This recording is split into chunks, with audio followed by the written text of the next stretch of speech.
Bienvenidos nuevamente a esta oportunidad que nos da Dios a través de la vida para reflexionar en su palabra.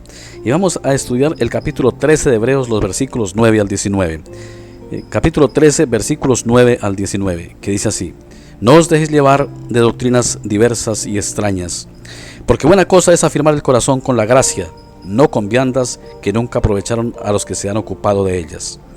Tenemos un altar del cual no tienen derecho de comer los que sirven al tabernáculo, porque los cuerpos de aquellos animales cuya sangre a causa del pecado se introducía en el santuario por el sumo sacerdote, son quemados fuera del campamento, por lo cual también Jesús, para santificar al pueblo mediante su propia sangre, padeció fuera de la puerta. Salgamos pues a él fuera del campamento llevando su vituperio, porque no tenemos aquí ciudad permanente, sino que buscamos la porvenir.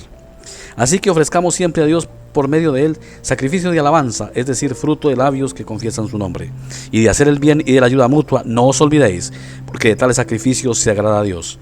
Obedeced a vuestros pastores y sujetaos a ellos, porque ellos velan por vuestras almas, como quienes han de dar cuenta, para que lo hagan con alegría y no quejándose, porque esto no es provechoso. Orad por nosotros, pues confiamos en que tenemos buena conciencia, deseando conducirnos bien en todo. Y más os ruego que lo hagáis así, para que yo os sea restituido más pronto. Bendito Dios, muchas gracias por tu misericordia y tu amor y por este mensaje que tú nos das a través del texto de los Hebreos. En Cristo Jesús. Amén. No os dejéis llevar de doctrinas diversas y extrañas, porque buena cosa es afirmar el corazón con la gracia, no con viandas que nunca aprovecharon a los que se han ocupado de ellas.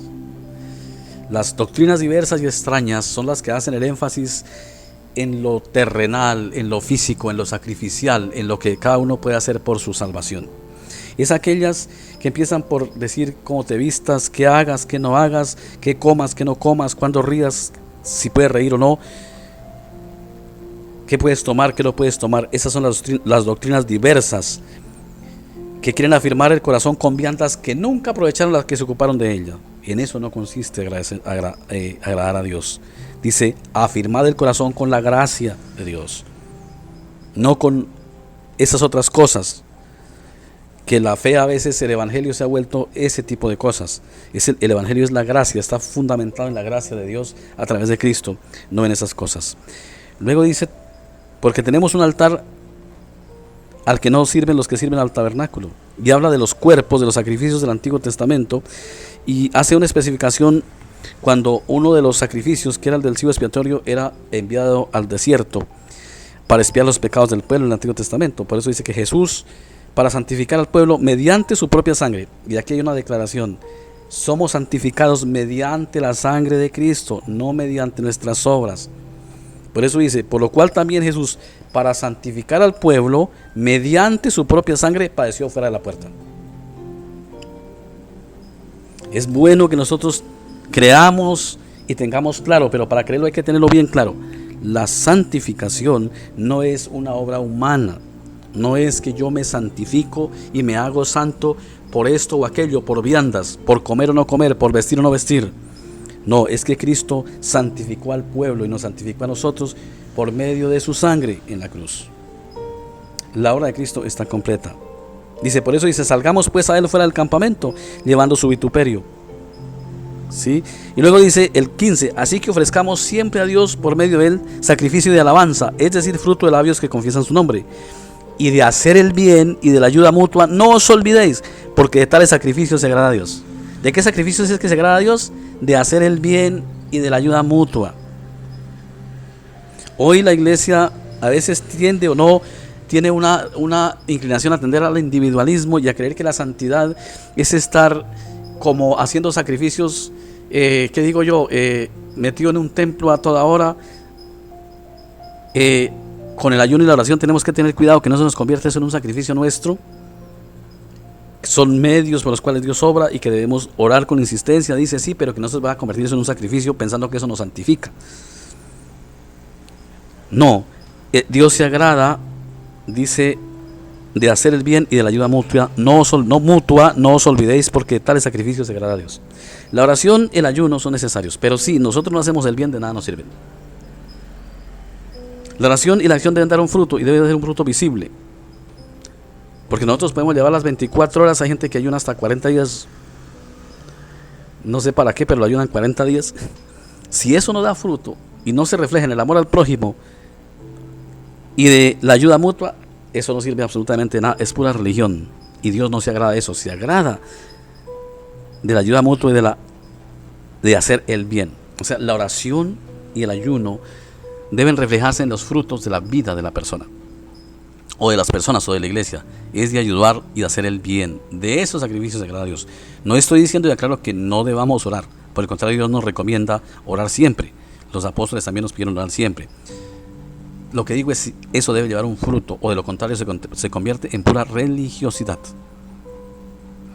Ahora, obedeced a vuestros pastores y sujetaos a ellos, porque ellos velan por vuestras almas, como quienes han de dar cuenta, para que lo hagan con alegría y no quejándose, porque esto no es provechoso.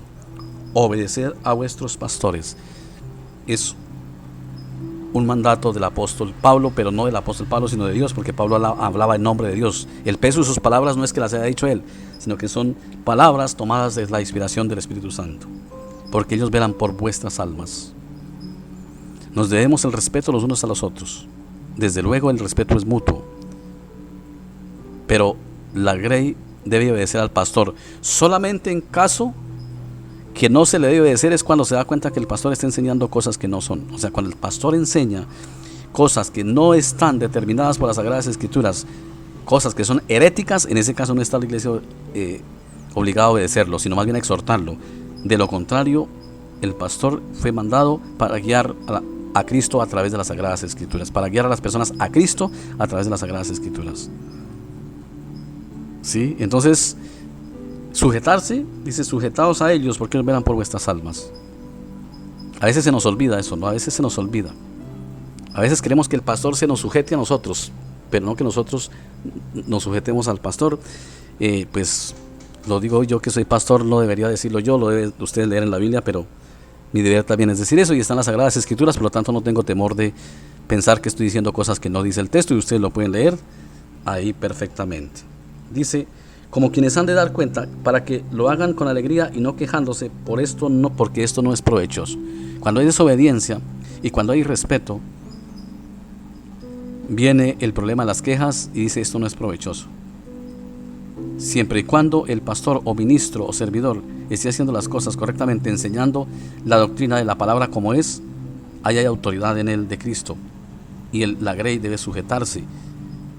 No se debe sujetar cuando el pastor no está enseñando a la iglesia las cosas correctamente, sino que está adulterando la palabra de Dios, y la grey se da cuenta, debe llamarlo a la exhortación. Entonces en ese caso sí se exceptúa. Mientras tanto, la autoridad que tiene el pastor es una autoridad delegada, es la autoridad que Dios le da.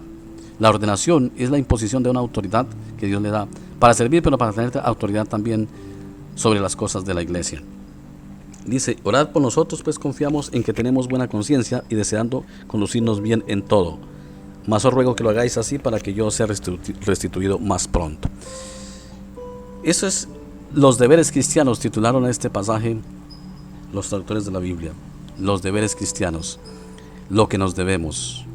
Primero, no dejarnos llevar por las doctrinas falsas que se fundamentan y se centran es en lo que no sirve, en todo lo que el hombre hace por Dios. No, uno no es salvo por lo que hace por Dios, porque de hecho no puede hacer nada. Uno es salvo por lo que Dios hizo por uno. Martín Lutero, y siempre he recordado esto, dice, el Evangelio no nos viene a enseñar qué es lo que debemos hacer por Dios, sino lo que Dios hizo por nosotros. Segundo, la santificación es una obra de Cristo a través de su sangre, no una obra nuestra, y viene en la fe en lo que nuestro Señor Jesucristo es y hizo por nosotros. Y ayudemos y hagamos el bien, porque de esto se agrada a Dios. La oración debe producir frutos, el ayuno también, y la obediencia a los pastores también debe ser fruto de todo lo anterior. Padre, ayúdanos a ser humildes y a caminar bajo tu dirección, a dejarnos guiar por ti. Ayúdanos a servir, Señor. Ayúdanos a no ir tras falsas doctrinas que fundamentan la fe en lo que no sirve, en lo que el hombre hace, no en lo que Dios hizo. La verdadera fe y la verdadera doctrina es aquella que enseña lo que Dios hizo por mí, no lo que yo hago por ti, Señor. Lo que tú hiciste por mí, porque yo por ti, ni tú lo necesitas, ni yo puedo hacer absolutamente nada. Ayúdanos a ser obedientes, a ayudar al prójimo, a que nuestra oración, nuestra reflexión y nuestro culto sean prácticos en la vida, en la ayuda al prójimo, como dice tu palabra. Bendice la comunidad, bendice la iglesia Emanuel y las demás oyentes en estos momentos. Bendícelo siempre Gracias, Señor. Pedimos perdón por nuestras iniquidades. Pedimos tu protección, Señor, para que en tu misericordia seamos protegidos de los males. Y encomendamos nuestras vidas en tus manos. Por Cristo Jesús nuestro Señor lo pedimos. Amén.